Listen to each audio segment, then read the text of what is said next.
It's Jess. Welcome and welcome back to the Not Carrie Bradshaw YouTube channel where we discuss all things TV and pop culture and style and whatever else. In this video, we are discussing Season 2, Episode 2, House of the Dragon. We have a lot to cover, so let's get right into it.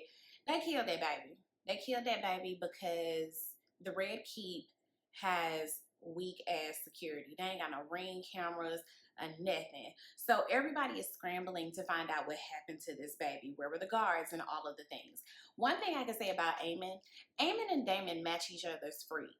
He is more pragmatic, he's more calculating, and even though he's ruled by bitterness and anger from being bullied as a child, Aemon don't really be wrong in his conjectures. Like, he peeps the fact that somebody was in his room. He peeps the fact that something is afoot, blah, blah, blah, blah, blah, right? And I forgot to mention in the last video that he made a very valid point in episode 1 that Alicent has all this smoke for him for quote unquote starting the war by killing Luke by mistake, wink, wink.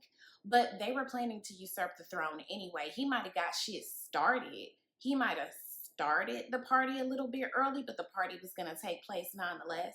Solid points were made. So Alicent is hurt on behalf of Helaena, but she also feels like their family is being punished for the murder of Luke, you know, a son for a son. So Aegon wants heads to roll immediately, obviously, because his baby has been killed under his own roof. And what was he doing? Getting drunk, talking shit with his guards. Where were the guards for Helaena and them kids? Like, shouldn't you be protecting the heirs and the spares even more than the current king, who's kind of an idiot?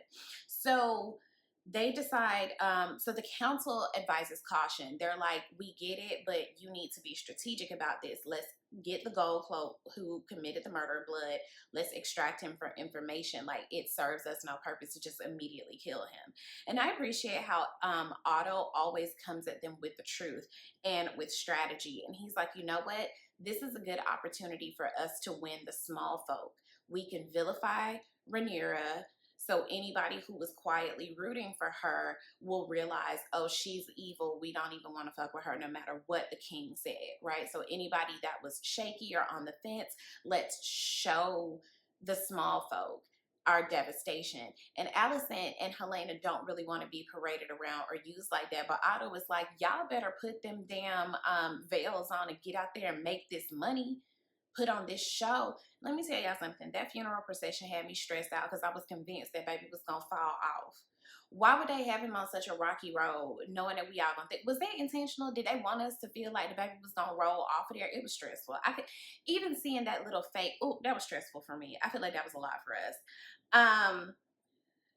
Alicent also tries to address to Helaena like what she saw of her and Christian Cole, and Helena's like, I don't care. Like, my kid was dead.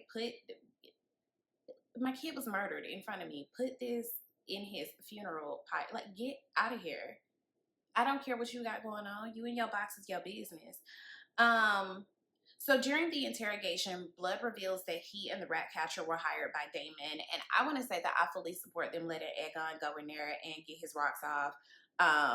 And just like torture that man. Because he killed his baby. I fully support that. So Rhaenyra is informed at her small council meeting that she's been blamed for this murder. And she wants to let people know using ravens that, like, this wasn't me. But the damage is already done. Like, back then, it's more about like the perception and what you can get ahead of. It's not so much a thing of like, oh, let's talk to people with reason. Ain't no reasoning. They think you killed a baby and you can't really take that back. Like, ravens ain't gonna help you, girl.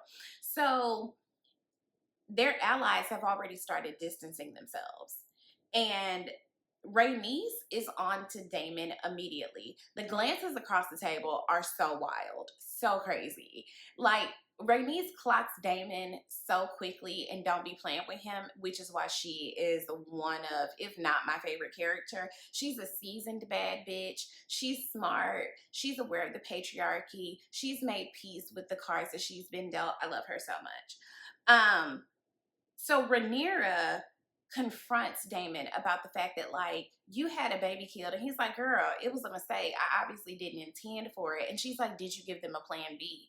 Did you think this through? Why would you have taken it upon yourself to go and do this? We could have come up with something together. And to be fair, Damon is like, you're not ruthless enough. But Damon is swinging hard in the opposite direction of being too ruthless, of being a little bit too paranoid. That's why I think that Damon and Eamon really match each other's freak on the paranoia and on the kind of like, we can't trust nobody type vibe. Which they're not wrong. He was wrong for having that baby killed using two unskilled workers, we'll say. Or they're not skilled to be assassins.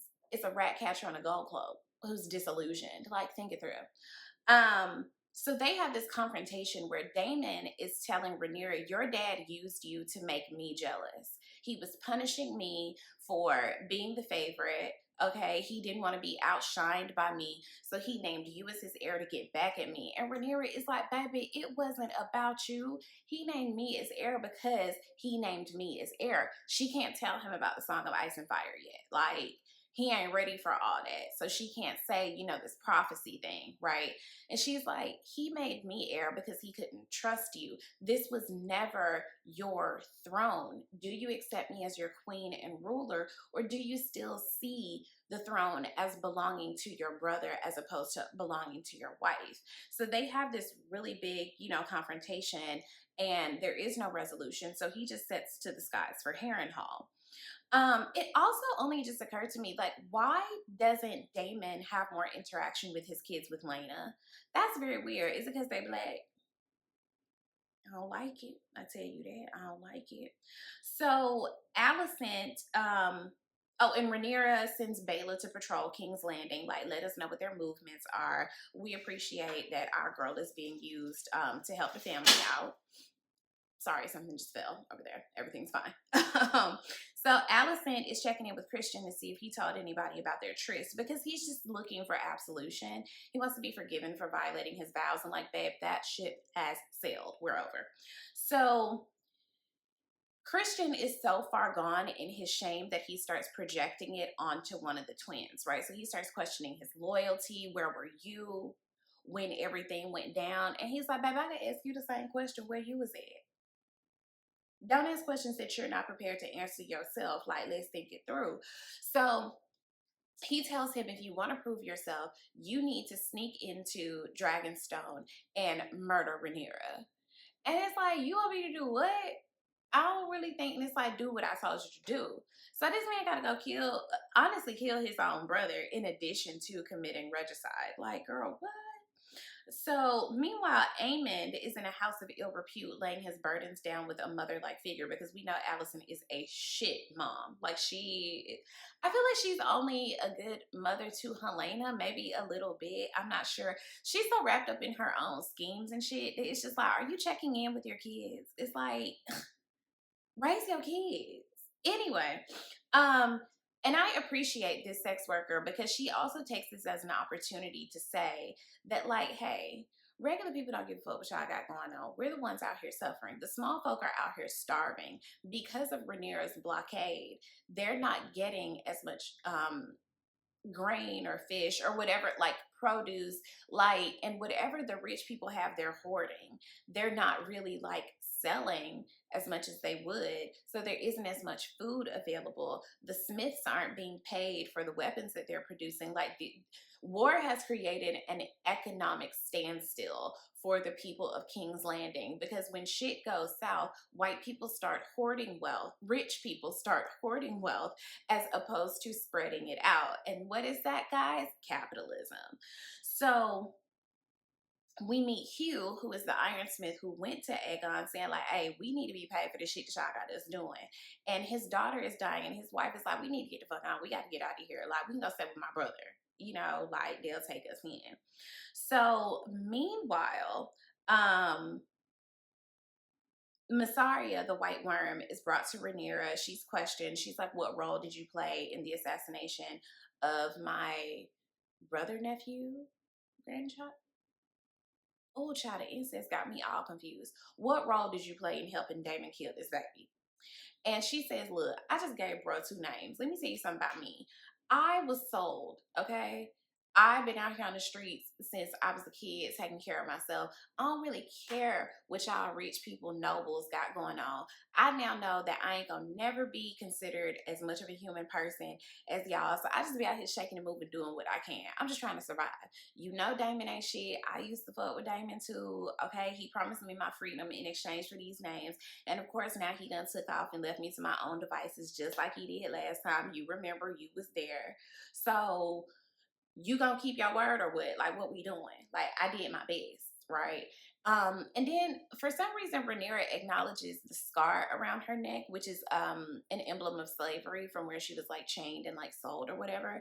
So Rhaenyra does end up keeping Daemon's word and frees the white worm, Massaria. But because she's street smart and a girl's girl and a real bad bitch, she peeps the other twin coming into Dragonstone because she was just escorted down by the other twins. So she's like, something here is afoot.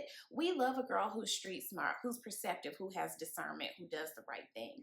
So he sneaks past everybody and they like, I swear I just seen you. And it's like, oh, it's a weird day. Like, girl, is it? It's 2 of these niggas. Did nobody say? What is up with the security in these castles?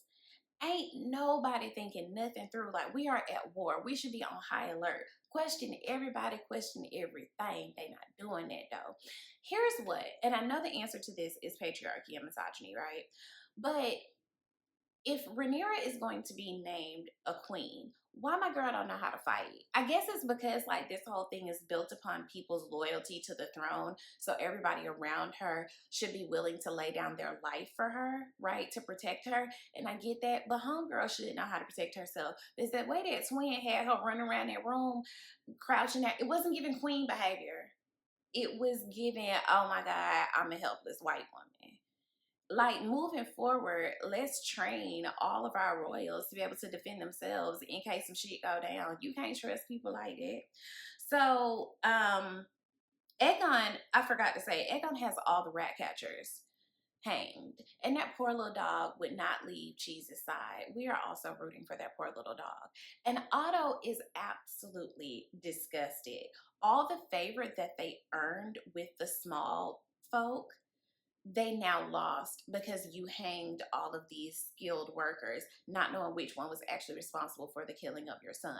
And the bodies are just there rotting. And Otto is like, you undid what little favor we were able to earn. Like, you don't get to really be anything without the favor of the small folk. It's more of them than it is of us. Like, think it through. And when Aegon tells Otto their little plot with the twins, the way Otto turned around and was like, it's 2 dumb bitches telling each other exactly. What are you talking about? He also shatters Aegon's delusions that his dad changed his mind and like wanted to name him his heir. He was like, girl, is that what you think happened? We conspired, okay? All of this is some bullshit. This is a coup for us to put you in power, and you a simple bitch and really don't need it. You need a strong hand. So he talking shit and then lost his job again, because one thing Otto gonna do is what? Lose his job as hand. Lose his job as hand. So he gets fired, and Christian Cole is devastated to be failing upwards. He made a mistake and became important at work. This man hates his life, like, but he keeps failing upward because what? Patriarchy. You can be horrible at your job. You can violate your vows, and you can fail upwards when you're a man in King's Landing and kind of the world today. Anywho, so we have to witness him and Alicent have another weird sex scene. But anyway, Otto goes and tells Alicent, girl, I done lost my job. I'm about to go to Old Town and try to raise your son. They got some sense. And she says, no, you should go to Highgarden. She also tries to confess her sins to Otto. And he said, baby, I don't want to hear it. He done lost enough faith in enough people for today. He don't need to hear about how you out here boinking somebody he don't even think is worthy of the position that he has, let alone the position that he just earned. Like, get out of here. He wasn't trying to hear that. They said, daddy, he don't want to hear about your sexual exploits, you big weirdo. So here's what I want to know.